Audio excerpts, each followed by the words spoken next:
Hello everyone, welcome back to my channel and welcome to my channel if you're new here. My name is Tina. In today's video, I show you how to make a quick and easy DIY piñata buster stick using materials you already have at home.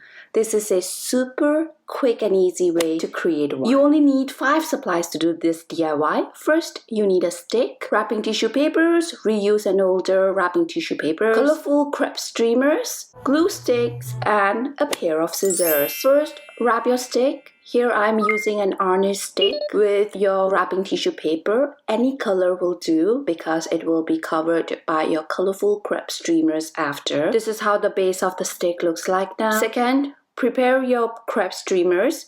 You do not have to prepare a lot of it as the stick is quite small in diameter. Layer up your streamers like so. Cut 3/4 slits along your streamers.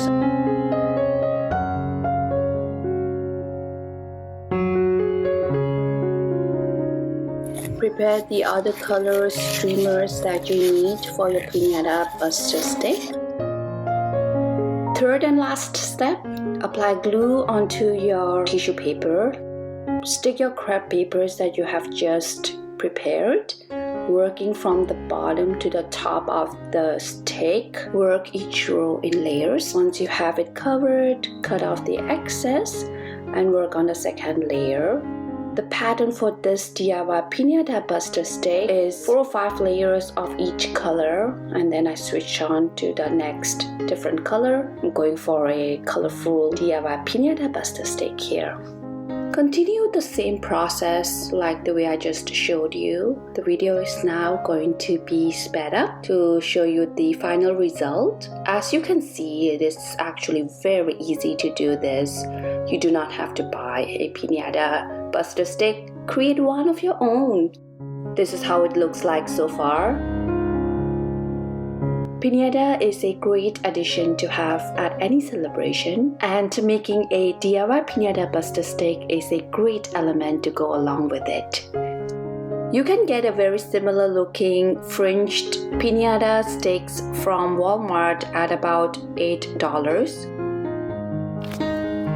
Voila! DIY piñata buster stick. So easy to do, fun to make, and fun to have at a birthday party. I hope you found value in this video. If you did, please give this video a big thumbs up, leave me a comment, and subscribe to my channel for more quick and easy DIYs. Be sure to check out my other piñatas DIY videos. You'll be glad that you did. Thank you so much for watching my videos. Until then, I will see you in my next one. Bye bye. Take care.